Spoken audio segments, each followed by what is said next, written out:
Bonjour la compagnie. Bienvenue pour l'histoire effrayante du jour. Installez-vous confortablement, prenez de quoi boire, de quoi grignoter, c'est la base.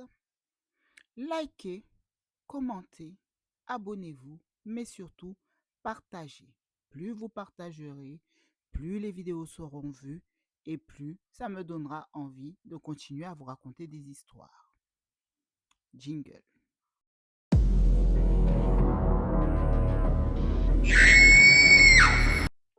L'abonné raconte.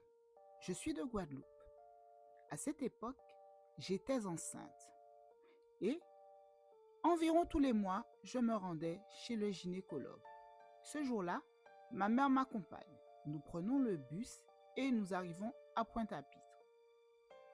Nous empruntons donc la direction de la rue Frébeau. Il était environ 7 heures du matin. On avance dans la rue et au loin, j'aperçois un homme très élégant, en costume et chapeau haut de fort. Au début, il m'avait l'air d'être un mannequin de magasin. Sauf qu'à 7 heures du matin, toutes les boutiques sont fermées à Pointe-à-Pitre. Du coup, plus je m'avance de ce fameux mannequin, plus je me rends compte que c'est un être humain.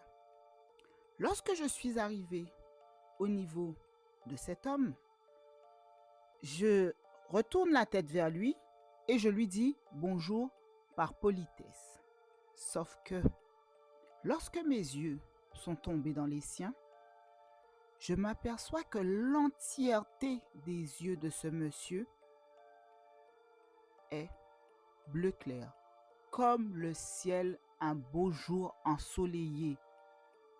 Le monsieur n'avait pas de pupille, ses yeux étaient bleu ciel.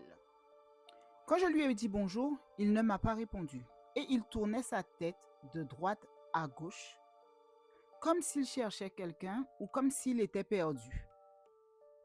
Arrivé quelques mètres plus loin, je dis à ma maman, en créole, je crois que c'est un esprit. Ma mère avait déjà suivi ça depuis bien longtemps, mais elle ne voulait pas me faire peur. Donc là, elle me répond, Jean, elle acquiesce ce que je dis.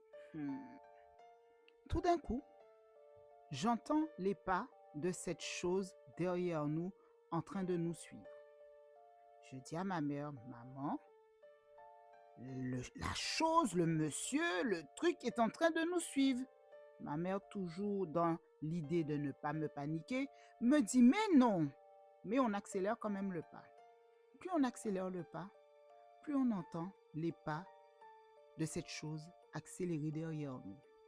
À tel point qu'à un moment, on avait limite l'impression que c'était un cheval qui galopait derrière nous. Je dis à nouveau à ma mère, maman, le monsieur nous suit. On a toutes les deux commencé à paniquer et on a traversé de l'autre côté du trottoir.